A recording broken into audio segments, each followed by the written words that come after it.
네, 안녕하세요. 오늘은 산업재해 및 산업재해 보상보험에 대해서 알아보도록 하겠습니다. 저는 김지현 강사입니다. 반갑습니다.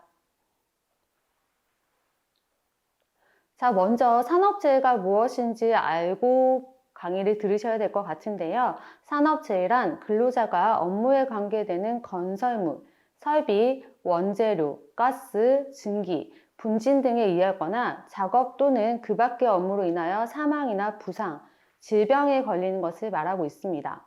여기서 근로자란 직업의 종류와 관계없이 임금을 목적으로 사업이나 사업장에서 근로를 제공하는 사람을 말합니다. 사업장에서 일을 하는 아르바이트생도 근로자다라고 생각을 해두시면 좋을 것 같은데요. 대표적인 산업재해로는 화상, 낙상사고, 자연재해 등이 있습니다.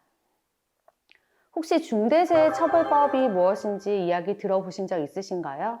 올 초에 개정되어서 이 법이 가장 강력한 법이 되지 않을까라는 이야기가 굉장히 많았습니다.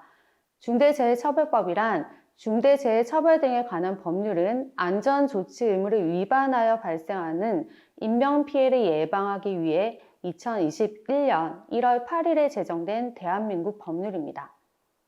2020년 1월부터 전면 개정되어 중대산업재해를 예방하고 있음에도 불구하고 중대재해가 줄어들지 않자 기존의 처벌조항보다 훨씬 강력한 중대재해처벌법을 도입하게 되었습니다.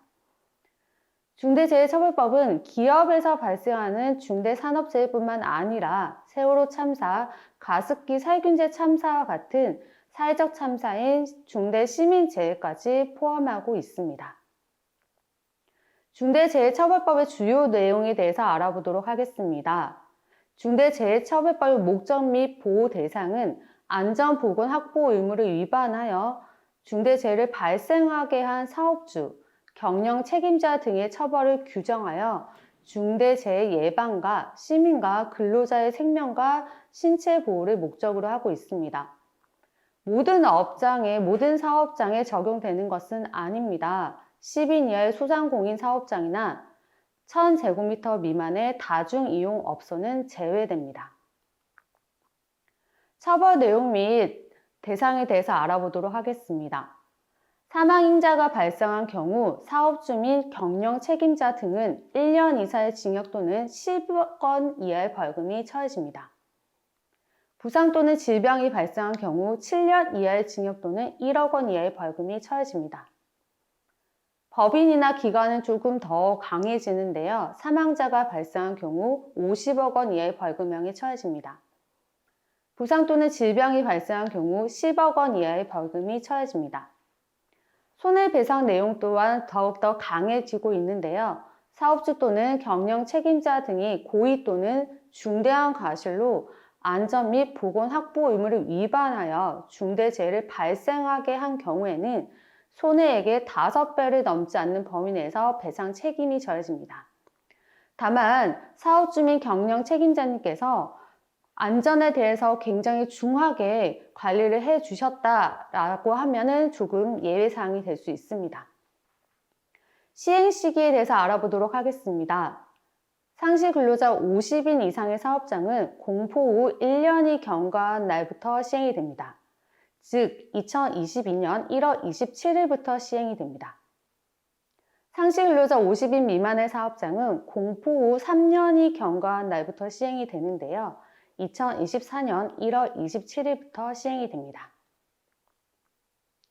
현재 시행되고 있는 산업안전보건법과 중대재해처벌법이 어떻게 다른지 궁금하실 텐데요.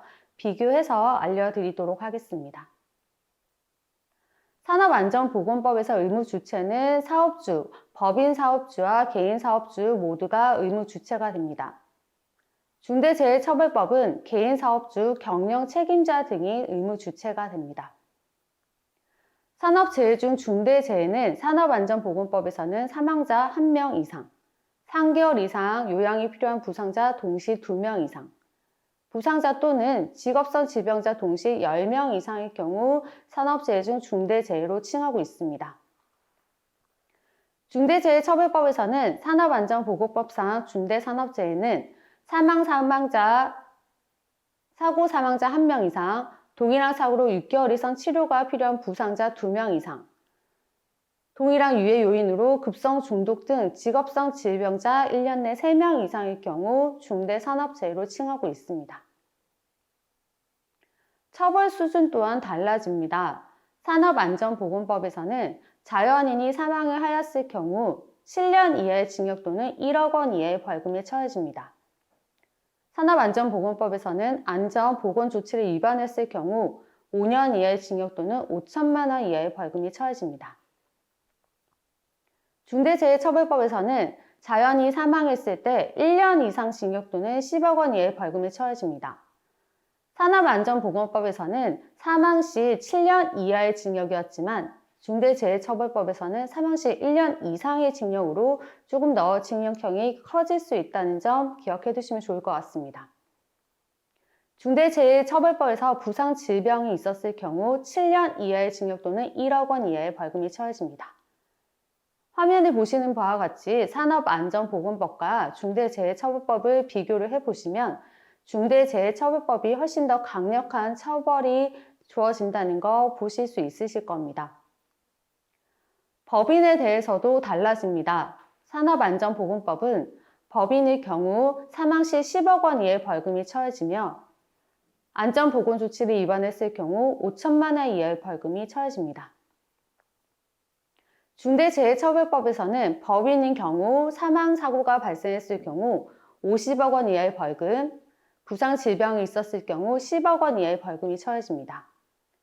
중대재해처벌법은 산업안전보건법이 있었음에도 불구하고 끊임없는 산업재해가 발생하기 때문에 산업재해를 없애고자 나라에서 강력한 조항을 발표했다라고 생각을 해두시면 좋을 것 같은데요. 그렇지만 많은 소상공인분들께서는 걱정이 많으시겠지만 우리 산업재해가 없어야지 우리 사업장 그리고 근로자를 위해서 보호하기 위한 법이다라고 생각을 해두시면 좋을 것 같습니다. 앞서 말씀드린 바와 같이 모든 사업장에서 중대재해처벌법이 처벌되는 것은 아닙니다. 10인 이하의 소상공인 사업장과 1000제곱미터 이하의 사업장은 제외된다라고 기억을 해두시면 좋을 것 같습니다. 산업재해가 발생을 했을 때 산업재해보험이 어떻게 적용이 되는지 나는 산업재해보험이 어떻게 이용을 해야 될지 모르겠다라고 질문을 많이 하십니다. 특히 이런 질문을 많이 하시죠. 직원이 다쳤어요. 산재 처리해달라고 하는데 어떻게 해야 하나요? 라는 질문을 많이 하십니다. 특히나 우리 회사는 산재보험이 가입이 되어 있지 않은데 근로자가 또는 아르바이트생이 갑자기 산재보험을 하겠다라고 이야기를 했을 때 굉장히 당황스러우실 텐데요. 과연 산재보험이 가입이 되어 있지 않음에도 불구하고 근로자의 산재보험 보상 처리가 가능할까요? 결론은 가능합니다. 아르바이트 입장에선 업소가 산재보험을 가입을 했든 안 했든 관계없이 산재 신청이 가능합니다.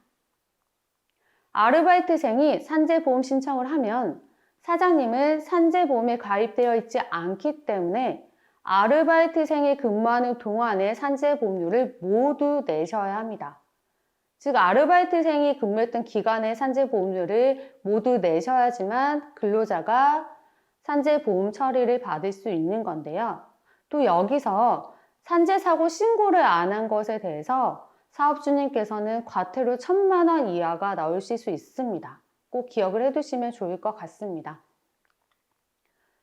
혹은 주방에서 이러다 미끄러졌어요. 칼로 손을 베었어요. 제면기에 손가락이 끼었어요. 이것도 산업재해인가요? 라고 질문을 많이 하시는데요. 네, 맞습니다. 업무상 재해에 속하고 있습니다.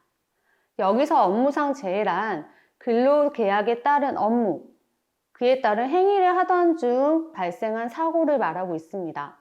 또는 사업주가 제공한 시설물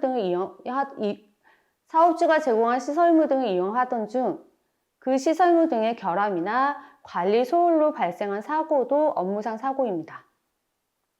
사업주 주관 지시에 따라 참여한 행사 준비 중에 발생한 사고 역시 업무상 사고입니다. 사업주님께서 직원들의 회식을 준비하라라고 지시를 하셨고 그 회식을 하면서 다쳤을 경우에도 업무상 사고에 들어갈 수 있습니다. 회식 중 과음으로 인해서 다친 사고는 산재 처리가 가능할까요? 이 부분에 대해서는 한 가지를 정확하게 짚어봐야 됩니다. 회식 중에 과음을 했던 게 자기 스스로 원해서 과음을 한 것인지 타인에 의해서 과음을 한 것인지에 따라서 판결이 달라질 수 있습니다. 주변에서 그만 마셔라 말렸음에도 불구하고 혼자서 즐겁다고 아무도 권하지 않았는데도 혼자 과음을 했을 경우에는 산재사고로 업무상 사고로 칭해지지 않습니다. 그런데 그만 마시고 싶었는데 누군가가 억지로 권하게 된 술을 마시면서 과음을 하고 사고가 났다면 산재 보상 처리가 가능하다라고 기억해 두시면 좋을 것 같습니다. 휴게 시간 중 사업주의 지배 관리하에 있다고 볼 수 있는 범위로 발생한 사고 역시 업무상 사고에 칭해집니다. 그 밖에 업무와 관련해서 발생한 사고 역시 업무상 사고입니다. 출퇴근하다가 교통사고가 났습니다. 사업장 앞 빙판에서 미끄러졌습니다. 산업재해로 인정이 될까요? 네, 산업재해로 인정이 됩니다. 출퇴근 재해로 칭해지고 있습니다. 출퇴근 재해에 대해서는 제가 상세히 알려드리도록 하겠습니다. 퇴근하다가 근무지와 멀리 있는 쇼핑센터에 들렀다가 사고가 났습니다. 자, 이것은 퇴근 시 산업재해로 인정이 될까요? 굉장히 애매하다라고 고민되시는 부분이 많으실 겁니다. 답변은 산업재해로 인정이 되지 않습니다. 왜냐하면 근무지와 멀리 있는 곳을 들려서 난 사고는 산업재해로 인정이 되지 않는다는 점 꼭 기억해 두시면 좋을 것 같습니다. 근로자가 퇴근길에 직업 능력 개발과 무관한 스포츠 댄스를 배우고 기가 중에 발생한 재해는 산업재해로 인정이 될까요?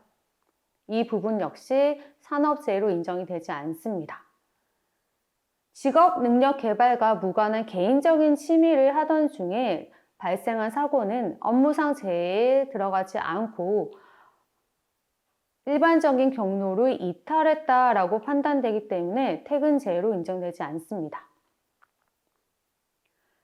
그러면 이 부분은 되고 저 부분은 되지 않아서 많이 어렵다라고 생각하시는 분들이 많으실 텐데요. 출퇴근 재해 인정 기준을 한번 알아보도록 하겠습니다. 출퇴근 재해 인정 기준은 출퇴근 중 발생한 사고를 말하고 있습니다. 그런데 여기서 출퇴근이란 취업과 관련하여 주거에서 취업 장소 사이의 이동, 한 취업 장소에서 다른 취업 장소까지의 이동을 말하고 있습니다. 그리고 통상적인 경로와 방법으로 이동 중 발생한 사고를 칭하고 있고요. 경로의 일탈 또는 중단이 없어야 합니다. 여기서 중단을 하셨을 경우에는 직업과 관련이 된 것을 배우기 위해서 중단이 있거나 일탈이 있으실 경우에는 출퇴근 재해로 인정이 되지만 개인적인 업무로 일탈이 있었을 경우는 출퇴근 재해로 인정이 되지 않습니다. 2016년 9월 29일 이후 출퇴근 재해 적용 사례를 보면서 정확히 짚어보도록 하겠습니다. 출근길에 서둘러 버스를 타러 가다 넘어져서 전치 2주 부상을 입은 경우는 출퇴근 재해로 인정이 됩니다. 통상적인 경로로 일탈 없이 출근을 하기 위한 길이었기 때문에 인정된 사례입니다. 출퇴근길에 만원 지하철을 타다 승객들에게 밀쳐져 전치 3주 부상을 입은 경우 역시 출퇴근 재해로 인정이 됩니다. 출근을 위해 집을 나서 버스 정류장으로 이동 중 아파트 단지 내 화단에 부딪혀 이마가 찢어진 경우 역시 출퇴근 재해로 인정이 되었습니다. 퇴근 후 정상적인 경로로 걸어서 집에 가던 중 자전거를 탄 아이와 충돌하여 엉치뼈가 골절될 경우 역시 출퇴근 재해로 인정이 되고 있습니다. 단 한 번의 일탈 없이 정상적인 경로로 출근과 퇴근을 했기 때문에 인정된 사례입니다. 만원 버스에 몸을 싣고 출근하던 중 버스 손잡이를 놓치고 넘어져 팔이 부러진 경우 역시 출퇴근 재해로 인정이 되고 있습니다. 평소 회사 통근버스를 이용하여 출퇴근하던 A씨가 늦잠을 자 부랴부랴 택시를 타고 출근하던 중 교통사고가 난 경우 역시 출퇴근 재해로 인정이 되고 있습니다. 늦잠을 잔 것은 개인적인 잘못이 아니냐라고 얘기하실 수 있으시겠지만 늦잠을 잘 수도 있는 상황이기 때문에 출근을 하기 위해서 택시를 타셨고 그로 인해서 사고를 당했기 때문에 출퇴근 재해가 인정이 되고 있습니다. 자전거로 출퇴근하던 A씨가 업무를 종료하고 자전거를 타고 집을 가다 집 앞 편의점에 들려 생수를 사고 나오던 중 편의점 문에 손에 끼이는 사고가 발생했습니다. 역시 출퇴근 재해로 인정이 되었습니다. 경로에 일탈이 있지 않았냐라고 얘기하실 수 있으시겠지만 집으로 가던 중 집 앞 편의점에 들릴 수 있는 건 일반적인 경로라고 판단이 되어 적용이 된 사례입니다. 용접 기술을 배우기 위해서 퇴근길에 직업교육훈련기관에 방문해서 훈련을 받던 중 기거하던 중 사고가 발생한 사고 역시 직업과 관련된 일을 배우기 위해서 훈련기관에 다녔기 때문에 적용이 되었습니다. 앞서 말씀드린 바와 같이 개인적인 취미가 아닌 직업과 관련된 훈련 교육을 받기 위한 일탈은 적용이 되고 있습니다. 당뇨약을 받기 위해 퇴근길에 주치의 병원에 방문해서 약을 처방받고 퇴근하다 발생한 사고 역시 출퇴근 재해로 인정이 되고 있습니다.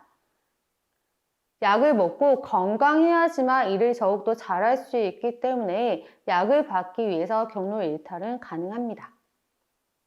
출근길에 자녀를 어린이집 또는 학교에 데려다주고 통상적인 경로로 출근하던 사고가 발생한 경우도 출퇴근 재해로 인정이 되고 있습니다.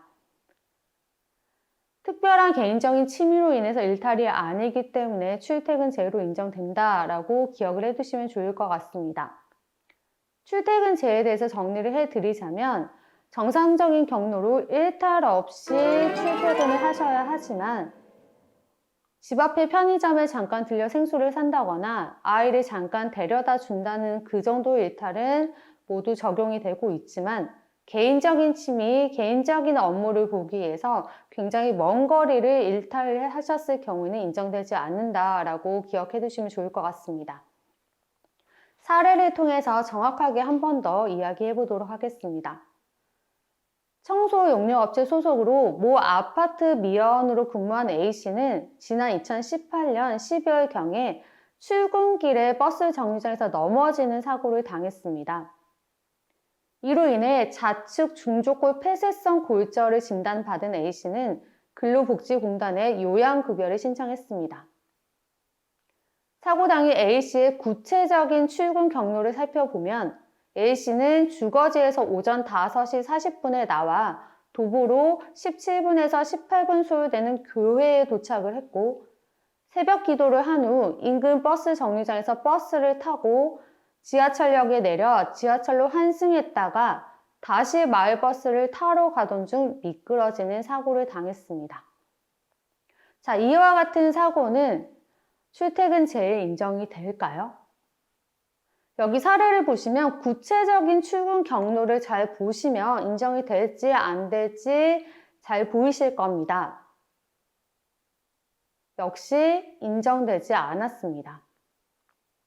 재해 당일 대중교통 사용 내역을 승하차 지점이 거주지에서 사업장까지 통상적인 출근 경로로 보기 어렵다고 판단이 되었습니다. 새벽 기도를 위해 교회에서 사업장으로 출근한 점을 봐 통상적인 출근 경로에 중단이 있었다라고 판단이 되었는데요. 새벽 기도가 일을 하실 때 꼭 필요한 부분이 아니다라고 판단된 부분입니다. 또 그 중단된 부분이 통상의 출근 중 발생할 수 있는 30분 내외 경미한 행위를 위한 것이 아닌 점을 보아서 산업재해보상보험법에 따라 출퇴근 재해에 인정되지 않는다라고 결론이 나왔습니다. 자, 이런 경우는 어떨까요? 업무 중 코로나19에 감염되었습니다. 산업재해로 인정되나요? 라는 질문을 굉장히 많이 하시는데요. 결론부터 말씀드리자면 인정됩니다. 업무 수행 과정에서 코로나19 바이러스 감염자와 접촉으로 감염된 경우 산재 신청을 통해 업무상 재해로 인정받을 수 있습니다. 산재로 인정이 된 경우 산업재해보상보호법에 따라 치료와 보상을 받을 수 있습니다. 그런데 여기서 중요한 점은 코로나19 감염이 되었을 때 업무 관련성 판단 기본 원칙을 아셔야 합니다.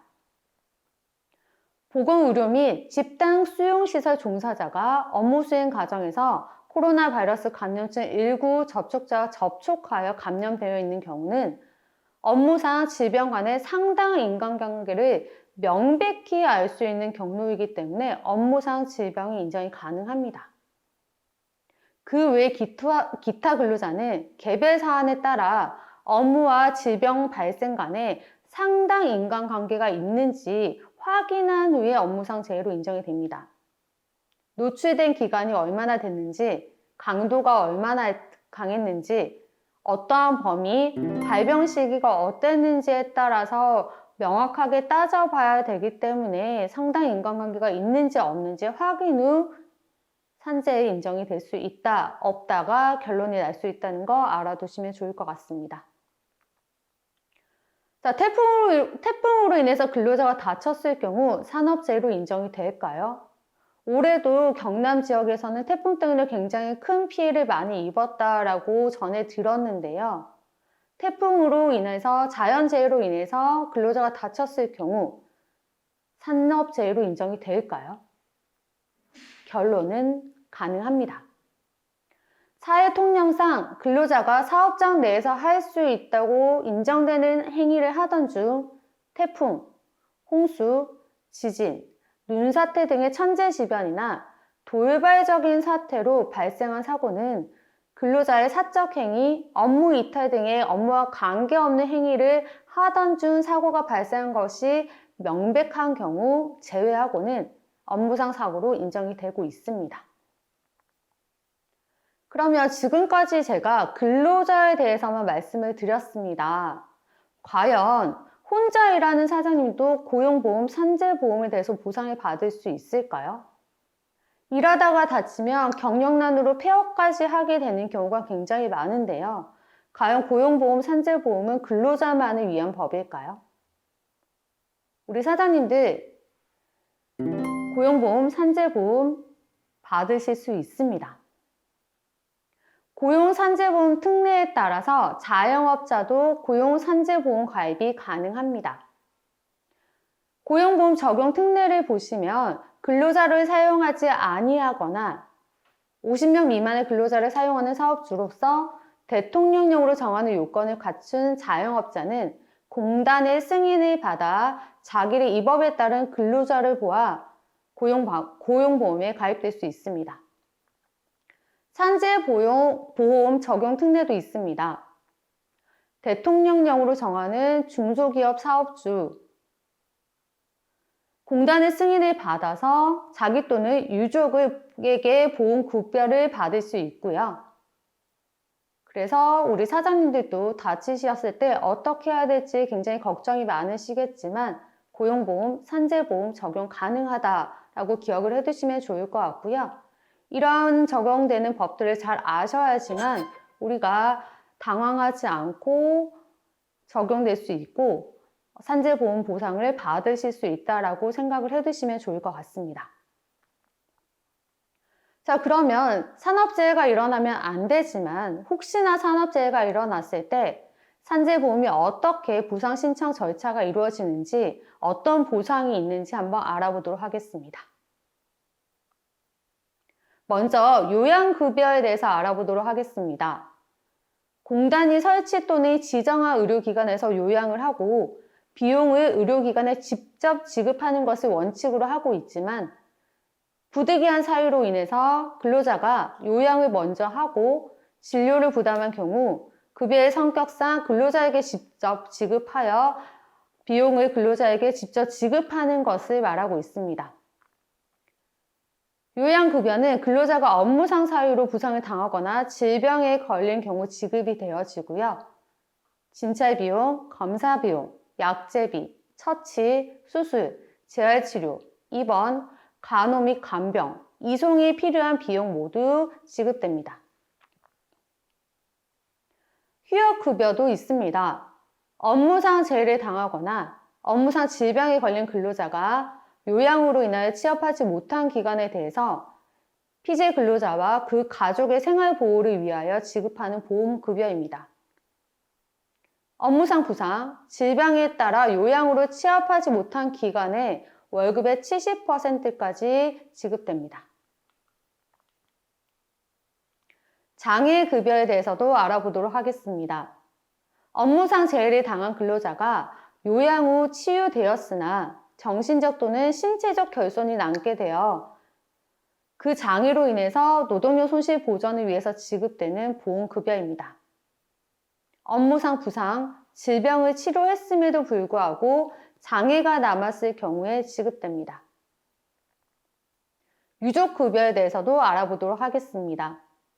근로자가 업무상 사유로 사망 시 또는 사망으로 추정되는 경우 그 근로자와 생계를 같이 하고 있는 유족들의 생활 보장을 하기 위해서 지급되는 보험급여이며 장의비는 그 장제에 소요되는 비용으로 실비의 성질을 가지게 된다라고 알아두시면 좋을 것 같습니다. 상병보상연금에 대해서도 말씀드리도록 하겠습니다.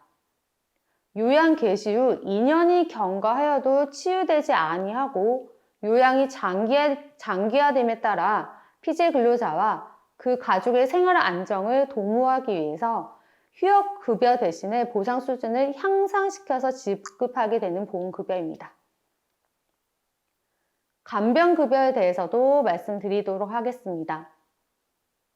요양을 종결한 산재 근로자가 치유 후 의학적으로 상시 또는 수시로 간병이 필요하여 실제로 간병을 받는 자에게 보험급여를 지급하는 제도를 말하고 있습니다. 자, 지금까지 제가 보상에 대해서 말씀을 드렸는데요. 산업재해가 발생을 했을 때 어떻게 보상을 받으셔야 되는지 보상 절차에 대해서 말씀드리도록 하겠습니다. 첫 번째로 재해가 발생을 하셨을 경우에는 반드시 재해 발생을 신고해 주셔야 됩니다. 산업재해조사표 및 산업재해조사표를 작성하시고 제출을 하셔야 되는데요. 이 부분은 사업주님께서 해주셔야 됩니다. 3일 이상 휴업이 필요한 산업재해 발생 시 반드시 필수로 신고를 해 주셔야 됩니다. 산업재해조사표를 제출하지 않았을 경우 또는 한 달 이후 지연이 되어 제출했을 경우에는 과태료가 1,000만 원 이하가 나올 수 있습니다. 재해 발생 신고는 관할 노동청에 제출해 주셔야 합니다.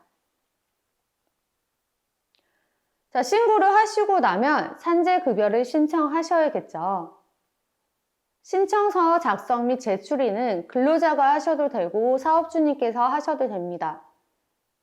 이때 근로자님께서 제출을 하셨을 경우에는 사업주의 작성 및 협조 의무가 반드시 있다는 거 알아두시면 좋을 것 같습니다. 많은 분들이 노동부에 신고를 하면 되냐라고 이야기를 하시는데요. 노동부가 아닌 근로복지공단으로 신청하셔야 됩니다. 꼭 기억해 두시면 좋을 것 같습니다. 자, 신청을 하시고 나서부터는 기다리셔야겠죠. 요양 승인 여부를 결정을 하게 됩니다. 근로복지공단에서 심사 후 결정을 하게 되고요. 이 결정이 조금 이상하다, 나는 받아들이지 못하겠다 하시는 분들은 이의신청 또한 가능합니다. 처분이 있는 날로부터 90일 이내에 이의신청이 가능하다는 점 알아두시면 좋을 것 같습니다. 네, 지금까지 말씀드린 산재보험 신청 및 어떻게 보상이 돼야 되는지에 대해서 또 어떤 부분이 산업재해로 인정이 되는지에 대해서 요약해서 말씀드리도록 하겠습니다. 자, 산재 가입이 안 되어 있는 근로자가 사고가 난다면 산재 처리가 가능한지에 대해서도 제가 앞서 말씀드렸는데요. 산재 처리가 가능했나요? 결론은 가능하다라고 말씀을 드렸습니다. 다만 가입이 안 되어 있기 때문에 사업주님께 책임을 물을 수 있다는 점도 꼭 기억을 해두시면 좋을 것 같은데요. 적어도 산재보험 처리를 하기 위해서는 단 한 명이라도 산재보험에 가입되어 있어야지만 가입되어 있지 않은 사람도 혜택을 볼 수 있습니다. 50명의 근로자가 있더라도 단 한 명의 근로자만 산재보험이 가입이 되어 있다면 혜택을 볼 수 있다라고 생각을 해두시면 좋을 것 같습니다. 만약에 회사 차원에서 산재보험이 단 한 명도 가입되어 있지 않은 상태에서 산재사고가 일어난다면 안타깝게도 해당 사업장의 사업장님은 근로자에게 지급되는 산재보상급여의 50%를 책임지셔야 됩니다. 제가 앞서 말씀드렸던 보상에 대해서 말씀을 드렸는데요. 그 보상급여에 대해서 사장님께서 50%를 책임을 지셔야 됩니다. 업무상 재해에 대해서도 말씀을 드렸습니다. 일을 하시던 중 회사에서 다치는 사고는 주로 업무상 재해에 속한다라고 말씀을 드렸고요. 출퇴근 재해에 대해서도 말씀을 드렸습니다. 출퇴근 재해는 일반적인 경로로, 통상적인 경로로 출퇴근을 했을 때 다쳤을 때를 출퇴근 재해로 인정을 하고 있습니다. 절대로 개인적인 취미 또는 종교 활동을 위해서 일탈이 있었을 경우에는 인정되지 않으므로 주의를 해주시면 좋을 것 같습니다. 코로나19로 인해서 회식을 많이 못하고 계시겠지만 회식 중에 일어난 사고, 즉 사업주님께서 주최한 회식 중에 일어난 사고 역시 산업재해로 인정된다라고 말씀드렸습니다.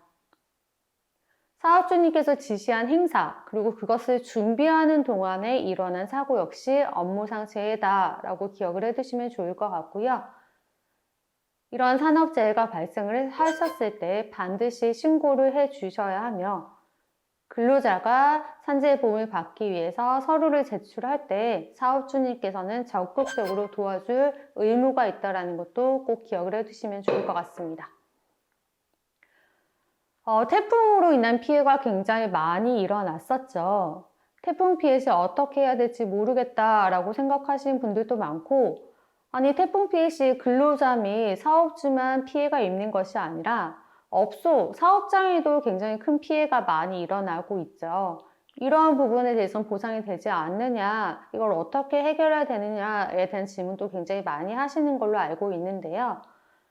제가 소개해 드리는 것은 행정안전부와 소상공인에서 함께 소개해 드리는 풍수의 보험이라는 게 있습니다. 소상공인 풍수의 보험이라는 거고요. 가입자에게 엄청난 우대 혜택을 안내해 주고 있습니다. 정부가 보험료 70% 이상을 지원하고 가입자 대상에게 다양한 우대 혜택을 드리고 있다고 하는데요.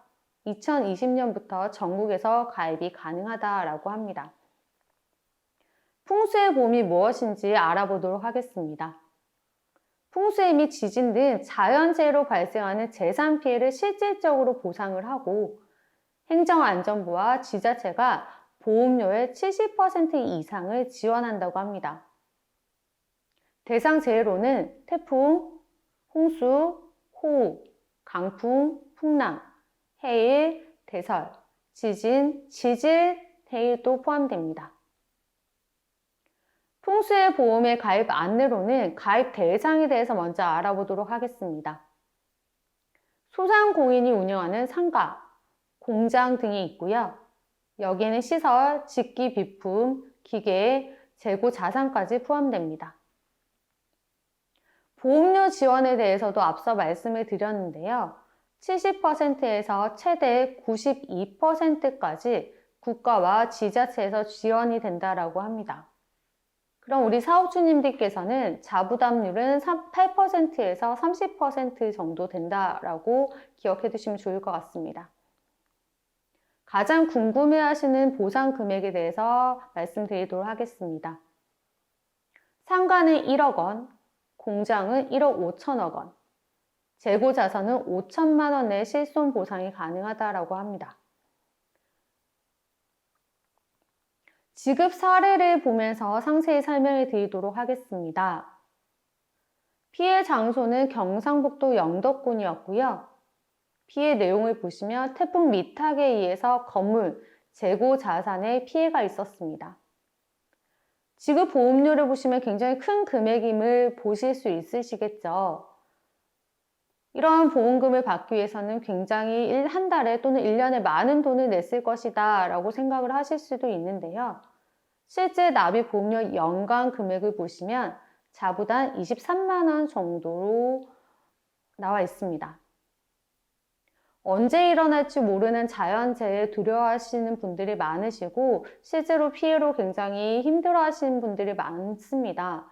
그래서 소상공인분들을 돕고자 행정안전부와 지자체에서 이러한 보험을 안내해드리고 있다는 점 알아두시면 좋을 것 같습니다. 또 다른 지급 사례를 한번 보도록 하겠습니다. 경상북도 포항시에서 역시 태풍 미탁에 의해서 재고 자산 피해를 봤습니다. 지급 보험료 또한 굉장히 큰 금액으로 보실 수 있으실 텐데요. 납입 보험료를 보시면 연간 4만 원 정도의 자부담률이 있었다라고 합니다. 굉장히 많은 분들이 자연재해는 손쓸 수가 없다라고 생각하시는 분들이 굉장히 많지만 이러한 보험 알아두시면 혹시나 만약의 사고를 대비하실 수 있지 않을까 합니다. 산업재해가 발생을 했을 때 산재보험으로 근로자 및 사업주님도 도움을 받으실 수 있습니다. 굳이 꼭 가입을 할 필요가 있을까라는 생각을 굉장히 많이 하시겠지만 단 한 명의 근로자가 발생했을 경우 근로자를 위해서 또 사업주님을 위해서 가입을 권해드리는 건 사실입니다.